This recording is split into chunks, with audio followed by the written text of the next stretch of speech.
मकर संक्रांति की Ram Ram. This Aditya Goyal, welcome to my YouTube channel.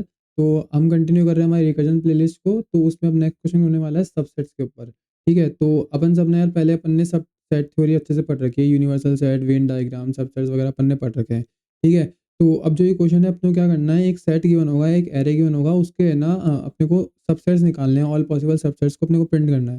ठीक है, तो अपने को पता है सबसेट्स क्या होता है, लेकिन एक बार मैं तुमको रिकॉल कराऊंगा पावर सेट वगैरह क्या होता है, सब सीक्वेंसेस क्या होता है, सब स्ट्रिंग वगैरह सब क्या होता है। क्योंकि इस पैटर्न पे बेस, इन सब पैटर्न्स पे बेस कोई भी क्वेश्चन आएगा तो सब रिकर्जन से होगा, वो सेम तरीके से होगा, सेम अप्रोच से लगेगी। तो एक बार मैं तुमको बताता हूँ कि ये सब बेसिकली डिफरेंस क्या होता है इन सब में। उसके बाद अपन क्वेश्चन पे मूव करते हैं। ठीक है, तो क्वेश्चन है अपने को है ना सबसेट प्रिंट कराना है गिवन सेट में। तो अपन पहले देख लेते हैं कि सबसेट क्या होता है। ठीक है, तो यार चलते हैं क्वेश्चन पे। तो तुमको कोई क्वेश्चन बोले कि प्रिंट ऑल सबसेट्स, किसी सेट के सारे सारे सबसेट्स प्रिंट कराओ, या फिर बोले कि पावर सेट प्रिंट कराओ, तो ये दोनों एक ही बात होगी। ठीक है, पावर सेट क्या होता है, all subset of a set. ठीक है, यूनिवर्सल सेट जो होता था ना बेसिकली, जिसमें मतलब सब आता था।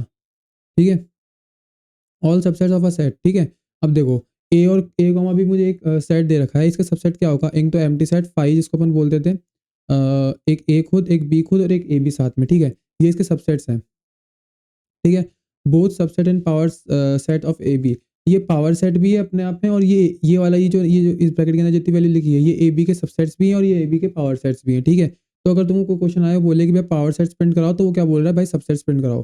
तो अपन जो कोड करेंगे वही पावर सेट का कोड होगा। ठीक है, ट्वेल्व चीज समझ में आती है। तो अब हम बात करते हैं कि भाई सब स्ट्रिंग क्या होता है, कॉन्टिन्यूस सब पार्ट्स ऑफ अ स्ट्रिंग। ठीक है, अब इसका मतलब क्या है, लेट्स सपोज एक स्ट्रिंग गिवन है एबीसी, आपको बोल रहा है कॉन्टिन्यूस सब पार्ट्स। जैसे मान लो ये स्ट्रिंग है, तो कॉन्टिन्यूस यहाँ से लेके यहाँ तक उठा लो। ठीक है, ये पूरा एक सब स्ट्रिंग होगा। ऐसे नहीं हो सकता कि ये एक कोई स्ट्रिंग गिवन है, तुमने ये टुकड़ा उठा लिया, ये टुकड़ा उठा लिया, इसको इसको मिला के तुम थर्ड स्ट्रिंग बना रहे हो। नहीं, ये वैलिड नहीं है, कॉन्टिन्यूस होना चाहिए। मतलब ये जैसे यहाँ से उठाया तो फिर यहाँ तक ये एक सब स्ट्रिंग हो गया, यहाँ से यहाँ तक हो गया। ऐसे नहीं यहाँ से यहाँ तक उठाया, यहाँ से यहाँ तक उठाया, दोनों को ऐड करके कॉन्केटिनेट करके तुम दे रहे हो। नहीं, कॉन्टिन्यूस सबस्ट्रिंग का मतलब लगातार, बीच में ब्रेक नहीं होना चाहिए। ठीक है, तो देखो कैसे, ए बी सी एक सबस्ट्रिंग गिवन है, ए एक अपने आप में एक सबस्ट्रिंग है, बी अपने आप में अलोन एक सबस्ट्रिंग है, सी है साथ में, ए और बी एक है, बी और सी एक है, ए बी सी पूरी एक इसकी सबस्ट्रिंग है। लेकिन क्या नहीं हो सकता, मैंने क्या बोला था कि तुमने कोई एक पार्ट उठा लिया, एक पार्ट उठा लिया, फिर उसको मर्ज करके तुम बोल रहे हो। तो जैसे ए उठा लिया और सी उठा लिया, तो ए सी एक सबस्ट्रिंग नहीं है। ठीक है, तुमको सबस्ट्रिंग भी क्लियर है कि कॉन्टिन्यूस सब पार्ट्स ऑफ अ स्ट्रिंग या फिर ऑफ अ एरे, तुम कुछ भी बोल सकते हो, या ऑफ अ सेट तुम कुछ भी बोल सकते हो। एरे के टर्म्स में गिनो तो एरे का भी हो सकता है, continuous part of a array. ठीक है, अब बात करते हैं सब सीक्वेंसेस क्या होता है। Take any part but maintain order, इसमें एक ऑर्डर मेंटेन करना पड़ता है। तुम कोई सा भी लो, अभी जो तुम्हें यहाँ पे मना कर रहा था ना कि भाई ये मत लो, यहाँ का एक टुकड़ा मत लो, यहाँ का एक टुकड़ा मत लो, इन दोनों को ऐड करके तीसरा मत दो, ये तुम सब सीक्वेंस में कर सकते हो, लेकिन यहाँ पे ऑर्डर मेंटेन करना होता है। अब ऑर्डर क्या होता है, जिस ऑर्डर में वो अकर हुए हैं अपने मेन एरे में, उसी ऑर्डर में सब सीक्वेंसेस में होने चाहिए। अब इसका मतलब एग्जाम्पल समझते हैं। Let's suppose A B C एक अपने को एग्जाम्पल गिवन है। तो देखो मैंने ए उठाया और सी उठाया, इनको बना के एक सब सीक्वेंस बना दिया ए सी। लेकिन देखो मेरी मेन स्ट्रिंग में सी बाद में आ रहा है, ए के, ए पहले आ रहा है, सी बाद में आ रहा है, तो मेरे सब सीक्वेंसेस में भी सी बाद में आएगा और ए पहले आएगा। ठीक है, दूसरा एग्जांपल लेते हैं सब सीक्वेंस में। लेट्स सपोज बी सी ले लिया। ठीक है, तो कोई सा भी ले सकते हैं, मैं ए सी ले रहा हूँ, बी सी ले रहा हूँ, कुछ भी ले सकता हूँ। ठीक है, तो अगर मैंने बी सी लिया तो सब सीक्वेंसेज में भी मेरा बी पहले आना चाहिए, सी बाद में आना चाहिए। ठीक है, ए बी सी अलोन खुद में पूरी एक सब सीक्वेंस है। ठीक है, क्या नहीं हो सकता, सी और ए नहीं हो सकता। क्यों, क्योंकि देखो सी जो मेन ऑर्डर है उसमें ए पहले आ रहा है, ए की अकरेंस पहले है और बाद में सी की अकरेंस है, पर जो तुम सब सीक्वेंस लिख रहे हो उसमें तुम सी की अकरेंस पहले ले रहे हो और ए की बाद में दे रहे हो। ठीक है, तो ऐसा रूल फॉलो नहीं होगा। मेन स्ट्रिंग में जिसकी अकरेंस पहले है ना, वो सब सीक्वेंस में भी उसकी अकरेंस पहले आएगी, तो यही ऑर्डर फॉलो करना होता है। तुम ले कोई सा भी पार्ट सकते हो। ठीक है, तो ये होता है अपना सब सीक्वेंसेज में। सबसेट में मूव करते हैं, सबसेट क्या होता है, ऑर्डर नॉट रिक्वायर। अब यहाँ पे जो अपन ये ऑर्डर मेंटेन कर रहे हैं ना कि भाई एक के पहले सी, ए के पहले आना चाहिए, ए सी, ए बाद में नहीं आ सकता सी के, क्योंकि मेन स्ट्रिंग में नहीं है, ये ऑर्डर भी यहाँ पे जरूरत नहीं है। ठीक है, अभी ऑर्डर भी यहाँ पे जरूरत नहीं का मतलब देखो एग्जाम्पल दिखाता हूँ। ठीक है, ए बी सी तुमको एक स्ट्रिंग गिवन है मान लो, इसके सबसेट्स क्या होंगे, अलोन। ठीक है, खाली फाई, जिसमें फाई बोलता हूँ, नल बोलता हूँ, नल सेट। ए हो सकता है अपने आप में, बी हो सकता है, सी हो सकता है, ए भी हो सकता है। ठीक है, अब क्योंकि यहाँ पे ऑर्डर जरूरी नहीं है तो बी ए भी हो सकता है, ए बी और इसका रिवर्स बी ए, ऑर्डर जरूरी नहीं है। अगर बी सी है तो सी बी भी हो सकता है। ठीक है, अगर ए बी सी खुद का पूरा सबसेट है, ठीक है, तो ACB, BAC, फिर BCA, फिर CAB, फिर CBA, ऐसे करके ये सारे भी इसके सबसेट्स हो सकते हैं, ठीक है? तो इतने सारे इसके सबसेट्स हो सकते हैं, ठीक है? तो ये जनरली 2 की पावर n सबसेट्स होते हैं किसी भी एक गिवन स्ट्रिंग के, ठीक है? तो अब अपन देखते हैं कि वेन डायग्राम में रिप्रेजेंट कैसे करेंगे, ठीक है? तो सबसे छोटा सबस्ट्रिंग, फिर उसको कवर करता हुआ अपना सब सीक्वेंसेस और सब सीक्वेंस को भी कराता है सबसेट, ठीक है? इसका मतलब क्या है, इसको डिकोड कैसे करेंगे? ऑल सबस्ट्रिंग्स आर सब सीक्वेंस, ऑल सब सीक्वेंस आर सबसेट, ठीक है? ये वाली चीज़। बट देखो, मैं तुमको बोल रहा था, मैंने तुमको यहाँ पे स्टार्टिंग में बोला था कि भैया जो सबसेट का कोड ना वही पावर सेट में चल जाएगा, दोनों इक्वल होते हैं। तो अब इस चीज़ को समझते हैं कैसे? और मैं यहाँ पे एक और चीज़ बोल रहा हूँ कि सबसेट का कोड पावर सेट में चल ही जाएगा, पावर सेट का कोड सब सीक्वेंसेस में भी चल जाएगा। अब यहाँ पे ये लीड कोड, जीएफजी इन जैसे प्लेटफॉर्म्स पे चल जाएगा, ऐसे नहीं कि असली में तुमसे पूछो सबसेट्स और तुम सब सीक्वेंस प्रिंट करके दे रहे हो, यहाँ पे चल जाएगा। अब यहाँ पे क्यों चल जाएगा, पहले इसको समझ लेते हैं, ठीक है? तो एबीसी सेट के मेरे पास सब सीक्वेंसेस क्या हो सकते हैं? सब सीक्वेंसेस में मेरे को ऑर्डर मेंटेन करना होता है, ठीक है? तो empty set A B C, A B order में है, बी सी ऑर्डर में है और ए बी सी पूरा, ठीक है? तो ये इसके अलावा और कोई सब सीक्वेंसेस मेरे पॉसिबल नहीं है ए बी सी के, ठीक है? वेल समझ में आ गई। लेकिन सबसेट कितने हो सकते हैं देखते हैं। A B C, empty empty सारे खुद में, ए बी ये अब क्योंकि ना सब सीक्वेंस एक सबसेट तो होता है, ये सब सीक्वेंस के सुपर सेट है, सबसेट तो ये होगा ही, ठीक है? तो सब सीक्वेंस खुद एक सबसेट होता ही है, तो ये तो मैंने ऐसे-ऐसे उतार लिया। फिर एबीसी का एक और सबसेट हो सकता है कि भाई ये तीनों तो सेम हो, लेकिन जो यूज़र है उसने एबी की जगह बीए प्रिंट करा हो। एक यूज़र ने हो सकता है कि भाई ये और ये सारा सेम हो और सी भी प्रिंट किया हो। एक यूज़र हो सकता है भाई ये भी चेंज कर दिया हो, ये भी चेंज कर दिया हो, तो इस वे में उसने सबसेट प्रिंट किया हो, ठीक है? और फिर इसके कॉम्बिनेशन देखो कितने हैं, ये 6 कॉम्बिनेशंस हैं, तो इनसे तो हट बना-बना के अपन कितने भी कॉम्बिनेशंस बना सकते हैं, ठीक है? तो मैं कह रहा हूँ कि एक गिवन थ्री थ्री साइज़ के इनपुट के लिए कितने सारे है ना अपने पास सबसेट्स पॉसिबल है। तो होता क्या है, जब अपन कोई भी टेस्ट केस अपन लीड कोड वाले या फिर जीएफजी वाले, कोडिंग निंजा वाले जो भी है एक्स वाई जेड, वहाँ पे अपन कोई टेस्ट केस सबमिट करते हैं, तो उनको है ना कोड लिखना पड़ता है पूरा। एक क्वेश्चन के लिए अलग बहुत सारे टेस्ट केस लिखने पड़ते हैं और सबको करेक्ट करना पड़ेगा। जैसे मान लो एबीसी का इनपुट आया, ठीक है? तो अगर यूज़र ये वाला दे रहा है, ये दे रहा है तो भी सही है, ये दे रहा है तो भी सही है, ये दे रहा है तो भी सही है, ये दे रहा है तो भी सही है, क्योंकि सारे तो सबसेट्स वो प्रिंट करेगा नहीं, क्योंकि एक सबसेट ही तो प्रिंट करेगा वो, ठीक है?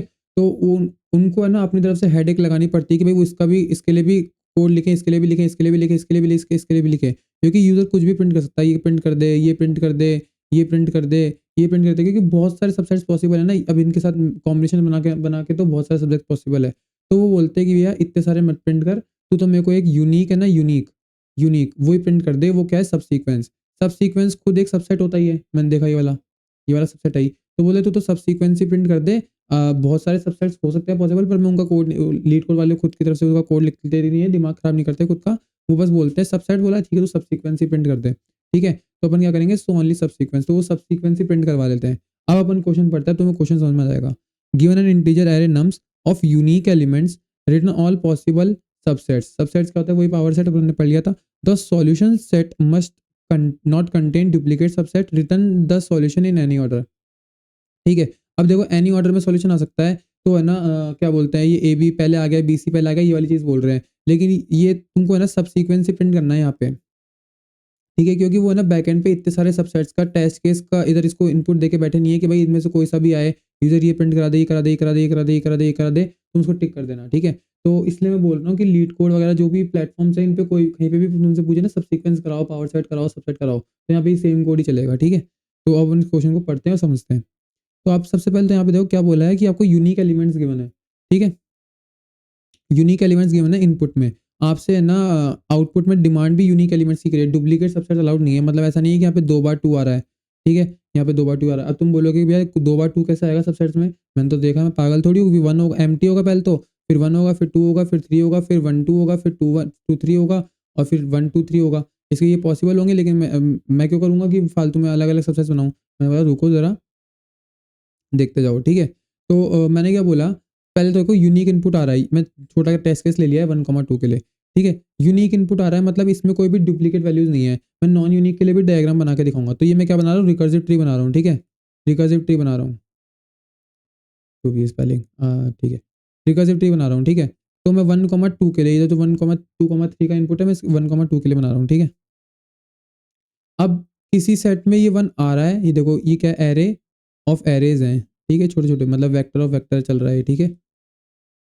तो अब मेरे पास ये 1 है, ये किसी में तो आ रहा है, किसी में नहीं आ रहा, किसी में आ रहा है, किसी में नहीं आ रहा, किसी में आ रहा है, किसी में नहीं आ रहा, किसी में नहीं आ रहा, किसी में आ रहा है, किसी में नहीं आ रहा। तो इस 1 के लिए अब जैसे 2 है, तो ये कहीं आ रहा है, कहीं आ रहा है, कहीं नहीं आ रहा, कहीं नहीं आ रहा, कहीं आ रहा है और कहीं आ रहा है। सेम थ्योरी है, तो वो कहीं आ रहा नहीं है और कहीं आ रहा है, कहीं नहीं आ रहा और कहीं आ रहा है और कहीं आ रहा है, ठीक है। तो हर एक इंडेक्स पे जो वैल्यू पड़ी है ना मेरे इनपुट के, वो भाई कहीं भी अकर हो रही है, कभी नहीं हो रही है। मतलब 2 चांस है हर इनपुट के लिए। हर इनपुट की 2 वैल्यू के लिए मेरे पास 2 चांस है, या तो टेक या नॉट टेक। तुम इसको पिक नॉन पिक भी बोल सकते हो, पिक नॉट पिक, या फिर मेरी इधर से लेना नहीं लेना भी बोल सकते हो, ठीक है। तो इनपुट की हर इंडेक्स को या तो तुमको नहीं लेना इन आउटपुट में, या फिर लेना है, ठीक है। ये क्या है, ये मेरा एक आउटपुट है, ये मेरा एक आउटपुट है, ये मेरा एक आउटपुट है, ये मेरा एक आउटपुट है। हर छोटा सबसेट मेरा एक आउटपुट ही तो है, ये मेरा एक आउटपुट है। कलेक्शन ऑफ इन छोटे-छोटे आउटपुट का बड़ा आउटपुट, जिसको मैं पूरा सबसेट्स का एरे बोल रहा हूँ, ठीक है। तो अभी अभी फ़िलहाल के लिए मेरे को इसको बनाना है, मेरे को इसको बनाना है, मेरे को इसको बनाना है, मेरे को इसको बनाना है, ठीक है। मेरे को ये छोटे-छोटे आउटपुट्स बनाने हैं, फिर इन सबको मैं क्या बोलते हैं कलेक्शन बड़े एरे में डाल दूँगा, सिंपल है। लेकिन मैंने ऑब्ज़र्व क्या किया कि भाई हर इंडेक्स पे जो वैल्यू है ना, वो मेरे कभी आ रही है और कभी नहीं आ रही आउटपुट के अंदर, ठीक है। चलते हैं। तो ये मेरा एक इनपुट का एरे है और ये मेरा आउटपुट का मैंने ब्लैंक एरे बना लिया। इनिशियल में मेरा ब्लैंक है, ठीक है। अब भाई इस इंडेक्स पे ये वाली वैल्यू मुझे या तो नहीं लेनी या फिर लेनी है। इन दोनों में से एक काम करना है, तो मैं दोनों काम करता हूँ पहले। पहले मैं काम कर रहा हूँ नहीं ले रहा, ठीक है। अगर मैं इस 1 को नहीं लूँ, तो इनपुट में अब क्या बच गया 2, और मैंने 1 को तो लिया ही नहीं यहाँ पे, ठीक है, 1 को लिया ही नहीं, ठीक है। और अगर इस 1 को ले लूँ, कंसीडर करूँ अपने आउटपुट एरे में, अपने आउटपुट एरे में मैंने 1 को ले लिया और 2 आ गया, बस 2 रह गया, इधर 1 को ले लिया। 1 के लिए डिसीजन लिया जा चुका है, तो 1 अब आगे की कॉल्स में नहीं दिखेगा। इधर 1 को नहीं लिया है और इधर 1 को ले लिया है, ठीक है। अब आगे चलते हैं। अब पहली वाली चीज़ सॉल्व करते हैं। अब 2 के लिए कॉल आएगी। अब भाई वापस वही कि भाई मेरे को कभी 2 लेना है या नहीं लेना? तो मैं पहले कॉल डालता हूँ नहीं लेने की और फिर डालूँगा लेने की। ठीक है, अब अगर 2 नहीं लेना तो मैं क्या करूँगा, पहले 1 एम्प्टी हो गया था, अब 2 भी था, 2 की कॉल थी वो भी, अब मैंने उसको नहीं लिया तो इनपुट से भी हट गया और इधर कुछ भी नहीं रहा मेरे पास, ठीक है, एम्प्टी है इधर। और अगर मेरे को 2 मैंने लिया तो इनपुट से वो हट गया और आउटपुट में आ गया, आउटपुट वाले एरे में आ गया, इनपुट वाला एरे ब्लैंक हो गया। सिमिलरली जब मैं इधर 1 ले लिया था, अब 2 की कॉल है, अगर मैं 2 को नहीं लूँ तो केवल 1 बच जाएगा और इधर इनपुट एम्प्टी हो जाएगा। और अगर मैं 2 को ले लूँ तो इधर 1, 2 दोनों आ जाएँगे और इनपुट एम्प्टी हो जाएगा। अब तुम एक चीज़ ऑब्ज़र्व करो कि जब-जब मेरे पास इनपुट एम्प्टी हो रहा है, मेरे को एक सबसेट मिल रहा है। इधर तो मुझे 5 मिला एम्प्टी सेट, इधर मुझे 2 मिला, जिसको मैं एरे बोल रहा हूँ, सेट बना रहा हूँ अभी तो मैं, 1, और इधर 1, 2 मिला। अब मुझे देखो वो सारे चीज़ मिल गए हैं। 1, 2 के लिए मुझे क्या-क्या चाहिए था? एक तो एम्प्टी सेट चाहिए था जिसको मैं 5 बोल रहा हूँ, एक 1 चाहिए था, एक 2 चाहिए था और एक 1, 2। ये सब चीज़ें वैल्यू चाहिए थी। 4 चाहिए थे, तो देखो मुझे एम्प्टी सेट मिल गया, मुझे 2 मिल गया, मुझे 1 मिल गया और 1, 2 मिल गया। और एनी ऑर्डर बोला था यहाँ पे कि भाई किसी भी सॉल्यूशन में दे दो तो 1 इधर पहले आए या 2 बाद में आए, ये कोई ज़रूरी नहीं है, तुम कैसे भी दे सकते हो, ठीक है। तो तुमने देख लिया कि भाई ऐसा हो सकता है। अब इसको 3 इनपुट के लिए चला के देख लेते हैं, ठीक है। तो ये डायग्राम मैंने चैटजीपीटी से बनाया क्योंकि बहुत बड़ा डायग्राम हो जाएगा, ठीक है। तो मैंने 3 इनपुट के लिए बनाया, आउटपुट एरे मेरा इनिशियल में एम्प्टी था। तो जब मैंने नहीं लेने की कॉल दी और लेने की कॉल दी, ठीक है। अब मेरे को क्या करना है, इस 1 के लिए इसको नहीं लेना, तो मैंने आउटपुट में कंसीडर नहीं किया और ये वाली एक जो कॉल गई है 1 को लेने के लिए गई है, तो आउटपुट में कंसीडर कर लिया। फर्दर इस 2 के लिए कॉल जाएगी नहीं लेने की और जाएगी लेने की, ठीक है। तो जब नहीं लेने की गई तो आउटपुट एम्प्टी हो गया और जब लेने की गई ये वाली कॉल, ठीक है, तो ले लिया। सिमिलरली इधर अब ये थोड़ा डायग्राम मिसमैच हो गया है, ये वाली चीज़ इसके लिए ऐसे है, ऐसे चल रही है, ठीक है। तो अब ये क्योंकि पीछे पार्टीशन नहीं है, मैं तुमको ये मैंने यूनिक इनपुट के लिए है, ठीक है। यूनिक इनपुट के लिए 3 का केस है, ये तुम खुद से बनाना, खुद से बनाना। मैंने नॉन यूनिक के लिए 3 इनपुट का केस बनाया है, वो बहुत बड़ा डायग्राम मैं तुमको दिखाता हूँ, ठीक है। तो ये यूनिक इनपुट के लिए 3 का डायग्राम तुम खुद से बनाना, ठीक है, ये होमवर्क है। नॉन यूनिक के लिए 3 का डायग्राम मैंने बना दिया है पूरा, तो वो देखो तुम, उससे तुमको एक आइडिया लग जाएगा कि ये डायग्राम कैसे बनाना है। तुम जितना ज़्यादा रिकर्सिव डायग्राम बनाओगे ना, उतना पता चलेगा कि भाई कब नहीं लेना, कब लेना है, कब नहीं लेना, कब नहीं लेना। जब नहीं लेना हो रहा तब क्या हो रहा है आउटपुट एरे के साथ, इनपुट एरे के साथ, और जब ले रहा हूँ तो इंडेक्स पे इनपुट एरे के साथ, आउटपुट एरे के साथ क्या हो रहा है, ये तुम खुद से बनाओगे तो पता चलेगा, ठीक है। तो मैं तुमको बता रहा था यहाँ पे, मैं तुमको बोल रहा हूँ कि जब जब यूनिक एलिमेंट्स आएँगे, तो तुम्हारे डुप्लीकेट सेट्स कभी होंगे ही नहीं क्रिएट। मेरा ये कहने का मतलब है कि भाई अगर तुम्हारा यूनिक इनपुट है ना, तो डुप्लीकेट सेट्स क्रिएट होंगे ही नहीं। देखो यूनिक इनपुट था, कोई डुप्लीकेट सेट नहीं हुआ। एक बार 5 हुआ है तो एक बार ही 5 हुआ है, 2 एक बार ही क्रिएट हुआ है, 1 एक बार ही क्रिएट हुआ है, 1, 2 एक बार ही क्रिएट हुआ है। मेरा रिपीट नहीं हो रहा, जैसे 1 यहाँ पे वापस रिपीट हो गया हो। लेकिन अगर मेरा नॉन यूनिक इनपुट होगा ना, तो ही मेरे डुप्लीकेट सेट जनरेट होंगे। इधर क्वेश्चन में बोला है कि आपको एरे में यूनिक एलिमेंट्स गिवन है। तो मेरा कहना है कि अगर यूनिक एलिमेंट्स है ना, तो डुप्लीकेट सबसेट्स कभी क्रिएट ही नहीं होंगे। अगर नॉन यूनिक एलिमेंट्स होंगे ना, तो ही डुप्लीकेट सबसेट्स क्रिएट होंगे। इसको मैं प्रूव कर रहा हूँ। देखो यूनिक एलिमेंट्स थे, तो क्या बोलते हैं, यूनिक सबसेट्स ही आए, ठीक है। इसको तुम बनाओगे तो तुम्हें पता चल जाएगा। अब मैं नॉन यूनिक ले रहा हूँ। देखो यहाँ पे 1 2 बार आ रहा है, तो इसमें सारे एलिमेंट्स यूनिक नहीं है, ठीक है। अब मैं इसके सबसेट्स बनाऊंगा, ठीक है। देखो, अब सबसे पहले इस 1 की कॉल है, तो मैं नहीं लेने की कॉल, लेने की कॉल चला रहा हूँ। तो नहीं लिया तो मैंने कंसीडर नहीं किया, नेक्स्ट इंडेक्स में मूव कर दिया, और ले लिया तो फिर नेक्स्ट इंडेक्स में मूव कर गया। अब मैंने इधर नहीं लेने की कॉल चलाई इस इंडेक्स के लिए, तो जब इसको नहीं लिया तो मूव कर दिया नेक्स्ट इंडेक्स पे 2 पे, और जब ले लिया तो कंसीडर करके नेक्स्ट इंडेक्स पे मूव कर दिया। सिमिलरली इसको इसको मैंने नहीं लिया, तो ये मेरा पहले पड़ा था, तो एज इट इज कॉपी हो गया। इसको नहीं लिया है, अब इस पे इंडेक्स चला गया, ठीक है। अगर मैंने इस 1 को भी ले लिया, तो इधर पहले से 1 पड़ा था, और ये वाला 1, तो 2 1 हो गए, और इस 2 पे अब कॉल चली गई, ठीक है। सिमिलरली जब इस 2 को मैंने अच्छा, अब इस 2 की कॉल है। अब इस 2 को मैंने नहीं लिया और लेने की कॉल है, ठीक है। अगर नहीं लिया तो इनपुट एम्प्टी हो गया, और अगर ले लिया तो आउटपुट में 2 आ गया, इनपुट एम्प्टी हो गया। सिमिलरली इस 2 को मैंने जब नहीं लिया, तो आउटपुट में मेरे प्रीवियस 1 था, तो वो आ गया और इनपुट एम्प्टी हो गया, और जब लिया है तो 1 के साथ 2 भी आ गया और इनपुट एम्प्टी हो गया, ठीक है। ये तुमको दिख रहा है, ठीक है। इस 2 की कॉल है, तो जब मैंने नहीं लिया, तो पहले प्रीवियस में आउटपुट था वो आ गया और इनपुट एम्प्टी हो गया। अगर 2 को ले लिया तो 1 2 आ गए और इनपुट एम्प्टी हो गया, ठीक है। अब इस 2 की कॉल है, और अगर मैंने इसको नहीं लिया तो 1 एज इट इज रह गया, इनपुट एम्प्टी हो गया। और अगर 1 पहले से था और 2 को भी लिया है, जो टिक का निशान है, मतलब लिया है, टेक वाला केस है, पिक वाला केस है, तो 1 2 हो गया और इनपुट एम्प्टी हो गया है। अब देखो, जब जब इनपुट एम्प्टी हो रहा है अपने पास, तब तक एक आउटपुट मिल रहा है, अपन ने ऊपर देखा था। तो जैसे इनपुट एम्प्टी हो, मेरे को एक आंसर मिलेगा। तो यहीं से बेस केस समझ में आ रहा है कि भाई जैसे इनपुट एम्प्टी हो जाए ना, वैसे वही मेरा बेस केस है। मेरे को आउटपुट में उस टाइम एक आंसर पड़ा होगा मेरे पास, ठीक है। तो अब देखो, मैंने यहाँ पे मार्क भी कर रखा है, ये वाली चीज़ और ये वाली चीज़ यहाँ पे रिपीट हो रही है। ये वाला 1 और ये वाला 1 मेरे पास 2 2 बार रिपीट हो रहा है, ठीक है। तो 3 के लिए तीन इनपुट के लिए 4 बार वैल्यूज रिपीट हो रही है, तो और बड़े बड़े के लिए तो बहुत बार वैल्यूज रिपीट होगी, ठीक है। तो देखो यहाँ पे वैल्यूज ये रिपीट हो रही है। तो मैं यही कहने का मतलब है कि अगर नॉन यूनिक इनपुट होगा तो ही डुप्लीकेट सबसेट्स आएंगे। अगर अपना यूनिक इनपुट है, जैसा कि यहाँ था, तो यूनिक सबसेट्स ही आएंगे, ठीक है। तो अब अपन क्या करेंगे, देखो। अ, अभी तो वाला अपना क्वेश्चन तो सिंपल है, मतलब अपने को अलग से कोई डुप्लीकेट सबसेट्स को हटाने के लिए दिमाग लगाना नहीं है, ठीक है। ये सबसेट 1 है, सिंपल सबसेट 1 नहीं है, सबसेट का क्वेश्चन है। एक सबसेट 2 है, वो तुम्हारा होमवर्क में, मैं तुमको आगे देखो बताता हूँ इसके बारे में, ठीक है। तो यहाँ तो अपने को यूनिक एलिमेंट्स गिवन है, तो डुप्लीकेट सबसेट जनरेट नहीं होंगे, बस अपने को सबसेट्स को जनरेट करके रिटर्न करना है, और कुछ ही नहीं करना, ठीक है। लेकिन अगर ऐसा तुम्हारा केस हो जाए, जो कि अब तुम्हारा होगा सबसेट 2 वाले क्वेश्चन में, ठीक है। तो वहाँ पे क्या होगा, तुमको बोला है कि यूनिक सबसेट्स ही दो, और वहाँ पे नॉन यूनिक इनपुट्स होंगे, ठीक है। 1 2 ऐसे वहाँ पे इनपुट होंगे, तो वहाँ पे नॉन यूनिट सबसेट जनरेट होंगे। तो मैं क्या कह रहा हूँ, ऐसे तुम एक बार करो, जनरेट तो कर लो, ठीक है। फिर जितने भी आउटपुट जनरेट हुए ना, इन सबको या तो सेट में या फिर मैप में डाल लो। पाइथन वगैरह कर रहे हो तो सेट डाला लो, सी प्लस प्लस कर रहे हो तो मैप वगैरह में डाल लो, ठीक है। अब यहाँ पे तुम बोलोगे भैया तुमने दोनों ही नहीं पढ़ा रखे, मैं कैसे करूँगा। तो मैं बोलूँगा सिंपल जीएफजी पे जाओ और कुछ सर्च वर्च करो, गूगल चलाओ, तुमको सर्च करना आना चाहिए, ठीक है ना। कैसे अपन सर्च करते हैं बेसिकली, मैं तुमको बोल रहा हूँ, सेट यूज़ कर लो या मैप यूज़ कर लो। सी प्लस प्लस में भी सेट होता है, तुम वो भी यूज़ कर सकते हो, मैप भी यूज़ कर सकते हो, ठीक है। उसको जाओ, सिंपल सर्च जीएफजी पे लिखो, मतलब गूगल पे लिख दो कि हाउ टू यूज़ मैप या फिर सेट, जीएफजी का लिंक आएगा, उसको खोलो, उसमें सिंटैक्स देखो, उसको इम्प्लीमेंट करो। मैं कह रहा हूँ सारी वैल्यूज़ को मैप में डाल देना, सारी वैल्यूज़ को मैप में डाल देना। और हो सकता है मैंने मैप प्रीवियस क्वेश्चन में कराया होगा यार, कभी ना कभी तो कराया ही है, बहुत बार कराया है शायद, ठीक है। तो मैप में डाल देना। उसके बाद सेट वगैरह इन सब में क्या होता है, सेट में क्या होता है, यूनिक एलिमेंट्स ही स्टोर होता है, डुप्लीकेट एलिमेंट सेट में स्टोर होते नहीं है, ठीक है। और मैप में अगर एक बार स्टोर हो गया हो तो दोबारा स्टोर करेगा नहीं, अनटिल अनलेस तुम काउंट इंक्रीज नहीं कर रहे, ठीक है। तो तुम सेट मैप में किसी में स्टोर कर लो और फिर वहाँ से रिट्रीव कर लो, ठीक है। तो सेट में सारे यूनिक सबसेट्स आएंगे। अगर वन मतलब वहाँ से वन में 1 2 बार डालोगे सेट में, तो वो एक ही बार जाएगा, तो तुम्हारे पास अल्टीमेट फाइनल एक ही बार 1 होएगा, ठीक है। तो तुम इसको खुद से करना। और ये कौन सा क्वेश्चन है, सबसेट 2, ये तुम्हारा होमवर्क है, ठीक है। लीड कोड पे है सबसेट 2, ये तुम्हारा होमवर्क है, तुमको इसको करना है, ठीक है। उसमें क्या है, बस डुप्लीकेट सबसेट जनरेट होंगे, तुमको उसको सेट मैप में डाल के आंसर देना है, ठीक है। तो ये तुम किसकी मदद से करोगे, जीएफजी की मदद से। जीएफजी पे पढ़ लेना कि भाई सेट और मैप कैसे यूज़ करता है, सेट मैप तुम कोई सा भी यूज़ कर सकते हो, ठीक है। तो इस क्वेश्चन को करना, और क्या बोलते हैं, जो आंसर है ना, उसको तुम कमेंट में डाल देना, बाकी लोगों की मदद कर ले, ठीक है।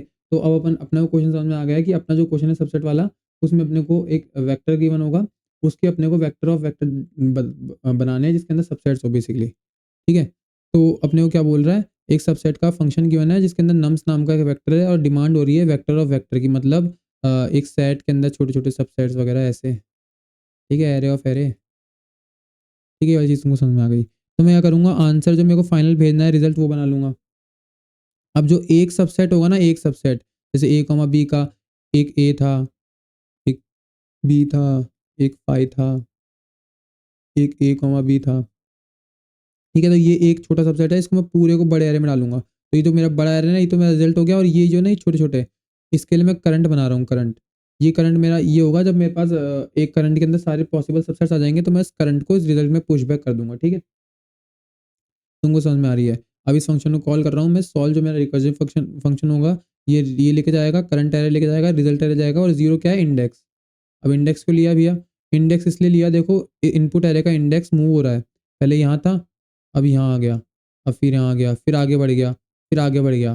तो रिकर्सिव फंक्शन में जो मैं +1 -1 डिवाइड 1 ऐसे करता हूँ ना, मतलब रिकर्सिव फंक्शन को स्मॉलर इनपुट करके कॉल देता हूँ, तो वो इंडेक्स पे कॉल जाएगी, इंडेक्स पे। इंडेक्स के इंडेक्स +1 -1 होगा, ठीक है? ठीक है, तो ये सॉल्व फंक्शन मेरा ये रहा। नम्स ले लिया इसने, करंट ले लिया, रिजल्ट ले लिया, इंडेक्स ले लिया, ठीक है। अब मुझे पता है कि जैसे ही मेरा है ना, क्या बोलते हैं, इनपुट एरे में कुछ भी नहीं बचे, ठीक है, इनपुट एरे मेरा खाली हो जाए, मुझे एक आउटपुट मिलता है। तुमको ये चीज़ समझ में आ गई होगी, इनपुट एरे में कुछ भी नहीं बचे तो मेरा आउटपुट मिलता है। अब इनपुट एरे में कुछ भी ना बचे, इस केस को तुम कैसे लिखोगे?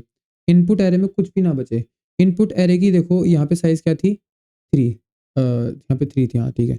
यहाँ पे इनपुट एरे की साइज़ 3 थी, ठीक है, तो पहले आई इधर 0 से कॉल गई होगी 1 पे, 1 से कॉल गई होगी 2 पे, और 2 से अब यहाँ पे 3 कॉल हो गई होगी। इंडेक्स इंडेक्स की वैल्यू यहाँ पे 3 हो गई होगी, ठीक है। इंडेक्स की वैल्यू जैसे ही मेरे इनपुट एरे के साइज़ के इक्वल हो जाए, इनपुट एरे का साइज़ क्या है, 3, इसका मतलब मैं लास्ट पे हूँ, मतलब मेरा इनपुट स्मॉल हो गया है। मैं कैसे पता कर रहा हूँ?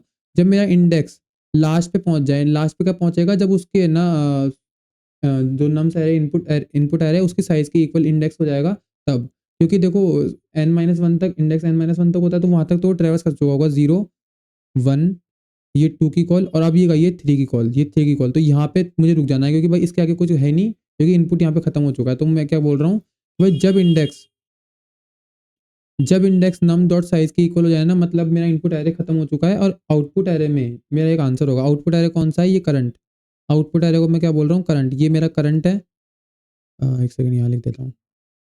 आउटपुट एरे मेरा करंट है, और ये मेरा नम्स है। और जैसे ही कॉल जाती है तो ये करंट बन जाता है, ये नम्स बन जाता है, ये करंट बन जाता है, ये नम्स बन जाता है। इसकी कॉल आ रही है तो इसके लिए ये करंट है, ये नम्स है। इसके लिए ये करंट है, ये नम्स है। ये करंट है, ये नम्स है, ठीक है? पहली चीज़ समझ में आ गई। और रिज़ल्ट जो है, रिज़ल्ट ये मेरा मेन एरे है। जैसे ही मुझे एक आउटपुट मिलता है, मैं उसको रिज़ल्ट में डाल देता हूँ। फिर मुझे एक आउटपुट मिलता है तो मैं उसको रिज़ल्ट में डाल देता हूँ। एक आउटपुट मिलता है तो मैं रिज़ल्ट में डाल देता हूँ, ठीक है? तो जैसे ही मेरा इंडेक्स मेरा नम्स और साइज़ के इक्वल हो, मतलब इनपुट खत्म हो गया, इनपुट एरे एम्प्टी हो गया, तो आउटपुट में यानी कि करंट एरे में एक आंसर होगा मेरे पास। तो उसको क्या करो, रिज़ल्ट वाले एरे में डाल दो, ठीक है? और रिटर्न कर जाओ। ये वाली चीज़ समझ में आ गई।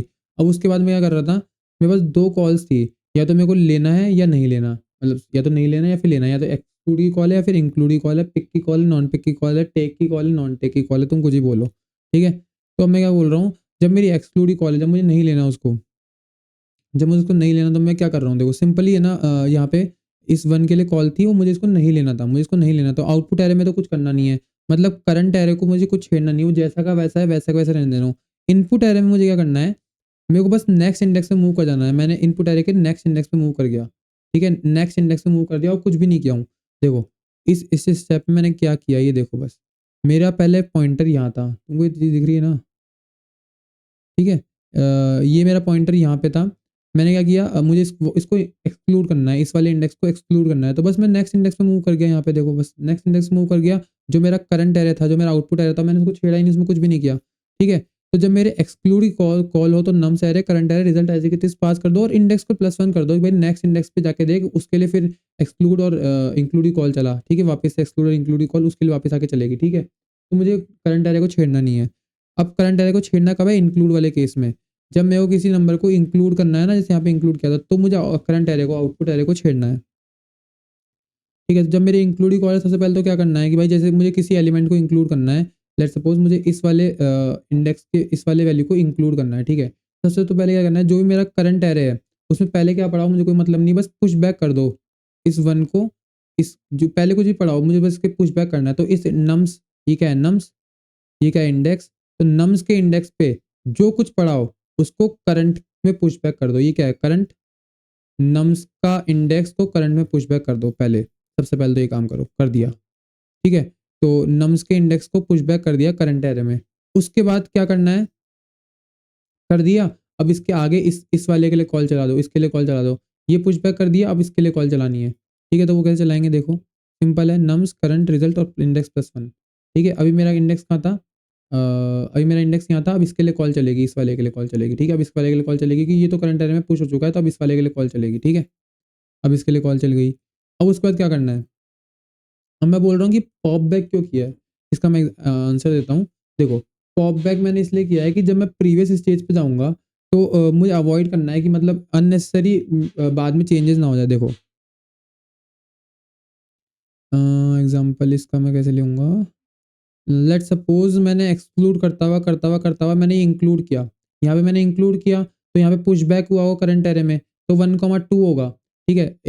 इस वन की जब कॉल है तो पहले ये वाला स्टेप पूरा कंप्लीट होगा, और इस जब तक ये एक्सक्लूड का आंसर नहीं ला के देगा तब तक इंक्लूड की कॉल तो चलेगी नहीं, ठीक है। इस वन के इनपुट के लिए ये एक्सक्लूडिंग कॉल जब तक नहीं चलेगी, जब तक इसका आंसर इस समीकरण तक नहीं आएगा तब तक इंक्लूडिंग कॉल नहीं चलेगी, ठीक है। ये वाली चीज़ तो क्लियर है। जब तक इस वन के लिए एक्सक्लूडिंग कॉल नहीं चलेगी तब तक वन इसकी इंक्लूडिंग कॉल नहीं चलेगी, ठीक है। तो एक्सक्लूडिंग कॉल करने गए, इसकी कॉल करने गए, फिर वापस आए, फिर इसकी कॉल करी, ठीक है। अब इसकी कॉल करी तो यहाँ पे करंट एरे में वन के साथ यहाँ पे टू पुशबैक हो गया होगा, ठीक है। यहाँ वन तो ऐसे था, अब लेकिन टू पुशबैक हो गया है। अब अगर मैं वापस आता आता टू को पॉप बैक नहीं करता, टू को पॉप नहीं करता, तो ये आउटपुट में पॉप आता आता आता यहाँ पे भी 1,2 आएगा, ठीक है। और फिर इस वन को मैं, क्योंकि ये इंक्लूडिंग कॉल है, तो 1,2,1 मिटने दो इसको एक बार। अगर मैं इस टू को पॉप बैक नहीं करता तो ये एक सेकंड, अगर मैं इस टू को पॉप बैक नहीं करता तो वापस आता आता ये यहाँ पे आएगा, यहाँ पे शो होगा 1,2, और क्योंकि वन की इंक्लूड की कॉल है, टिक की कॉल है, तो ये वन आएगा। अब देखो यहाँ पे 1,2,1 हो गया इनपुट, और फिर इस टू के लिए कॉल चलेगी, ठीक है। तो मैं इस चीज़ को नहीं चाहता, मैं चाहता हूँ कि भाई इसके लिए कॉल गई है तो करंट एरे और इनपुट एरे का काम जो इसमें हुआ है ना वो इस तक हो, फिर वापस से वो रिवर्ट हो जाए, वापस से बैक ट्रैक हो जाए, ठीक है। क्योंकि आगे वरना है ना डिसिमिलैरिटीज़ होगी, मतलब वहाँ पे है ना इनपुट्स चेंज हो जाएँगे, आउटपुट्स चेंज हो जाएँगे, ठीक है। तो मैंने जो काम किया है ना उसको मैं पहले ही रिवर्ट बैक कर रहा हूँ, ठीक है। इसलिए मैं पुश पॉप बैक कर दे रहा हूँ, भाई वो उस एलिमेंट को जो तुमने करंट एरे में डाला था ना उसको वापस से निकाल दो, ठीक है। क्योंकि इसके लिए काम हो चुका है। अगर ये एक पॉसिबल आंसर होगा, लेट्स से मान लो तुम बोलोगे भैया पॉप बैक कर दिया तो यहाँ पे तो पुश पुश कैसे होगा, ठीक है। तो मैं कह रहा हूँ देखो, यहाँ पे उसने पुश कर दिया होगा, पुश कर दिया होगा, फिर है ना इसके लिए जैसे कॉल गई होगी तो उसको पता चला होगा भाई index is equal to size के इक्वल हो गया है, तो उसने क्या किया होगा कि भाई इधर है ना ये जो वैल्यू है इसको ना रिजल्ट में डाल दे, तो उसने रिजल्ट में डाल दिया होगा। अब फिर जब वापस कॉल आई होगी, जब वापस कॉल आई होगी index is equal to two के लिए, पहले इंडेक्स जब index is equal to three के लिए कॉल गई तब तो पुश बैक कर दिया, फिर वापस जब टू के लिए कॉल आई तो जो इसने ना प्लस वन करके कॉल दी थी, तो अब इस एलिमेंट को पॉप कर देगा, मतलब इस टू को पॉप करके ही वन को वापस रिटर्न करेगा, ठीक है। ये वाली चीज़ समझ में आ गई।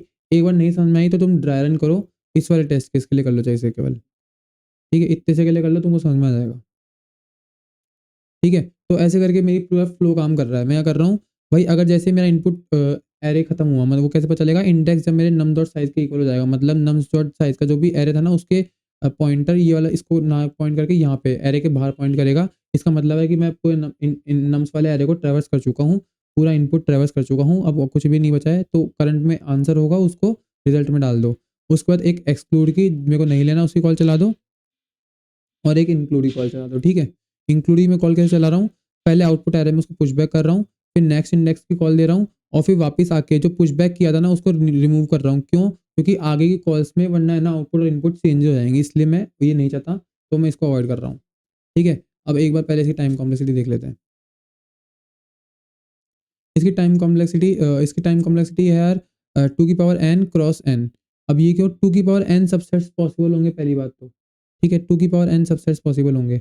उसके बाद एन क्यों, क्योंकि इसको कॉपी भी तो कर रहा है ना, ये करंट एरे एक खुद एन साइज का है, उसको इसके अंदर पूरा हर वैल्यू को कॉपी करना है, तो इसके लिए ओ ऑफ एन लग रहा है, लेकिन बड़ी यही है तो मैं इसको अल्टीमेटली टू की पावर एन बोलूंगा।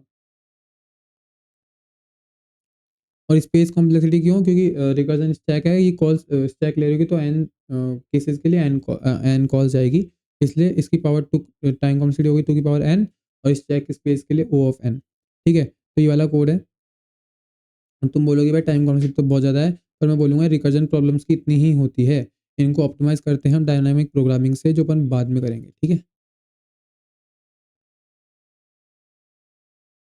ठीक है, तो इसको अब एक बार चला के देखते हैं। अब सबमिट करते हैं। देखो इनपुट भी कितना छोटा है। एक सेकंड। ठीक है, ये तो चल गया। देखो इनपुट भी कितना छोटा है, 1 से लेके इसकी साइज़ कितनी है, इन नम सारे तो हमारे पास 10 साइज़ तक क्या सकता है, ज़्यादा बड़ा इनपुट दिया ही नहीं है। वरना अपन देखते हैं इनपुट कितने बड़े-बड़े होते हैं, 10 की पावर 6, 10 की पावर 5 ऐसे इनपुट्स होते हैं। तो इतना बड़ा इनपुट इन्होंने खुद सोच के नहीं दिया है, क्योंकि भाई टाइम कॉम्प्लेक्सिटी बहुत इसकी वैसी आएगी। तो कंस्ट्रेंट से ही पता चलता है कि भाई टाइम कॉम्प्लेक्सिटी किस टाइम कॉम्प्लेक्सिटी का तुमको आंसर देना है। ये सब मैंने मेरी टाइम कॉम्प्लेक्सिटी वाली वीडियो में कवर कर रखा है, ठीक है। तो अपन ने देख लिया भाई इसका कैसे क्या फ्लो रहेगा, क्या टाइम कॉम्प्लेक्सिटी है। तो मिलते हैं अब नेक्स्ट वीडियो में, तब तक के लिए सीताराम।